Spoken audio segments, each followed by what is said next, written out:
നല്ല മഴ. നമ്മുടെ നാട്ടിൽ ഒരു അടിപൊളി കോറിയുണ്ട്, അവിടെ പോയി ഒന്ന് കുളിച്ചു വന്നാലോ? ബാ. ഇപ്പോൾ വെക്കേഷൻ്റെ ടൈമല്ലേ. പണ്ടൊക്കെ വെക്കേഷനൊക്കെ മഴ എന്ന് പറഞ്ഞു കഴിഞ്ഞാലേ ഫുള്ള് കോറിയിലും തോട്ടിലും കുളത്തിലും ഫുള്ള് മീൻ പിടിക്കലും ചാടലും ഒക്കെ ഒരു വൈബായിരുന്നു. അതൊക്കെ ഒരു കാലം. ഇതാണ് നമ്മളെ കോറി സീനല്ലേ. നിൽക്കാത്ത മഴ, കോറിയിലൊരു കുളി, തണുത്ത വെള്ളത്തിൽ. ഫുള്ള് കാടാണ്, ഈ ഫോറസ്റ്റ് മൊത്തം കാടാണ്. നമ്മളെ കോറിൻ്റെ ഒരു വിഷ്വൽ കാണിച്ചാൽ കേട്ടോ, മഴയത്തുള്ളൊരു വിഷ്വല്.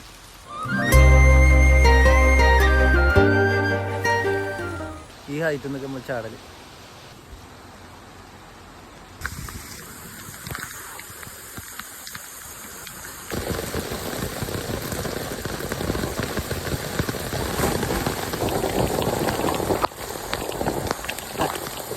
അപ്പോൾ ഓക്കെ, ബൈ.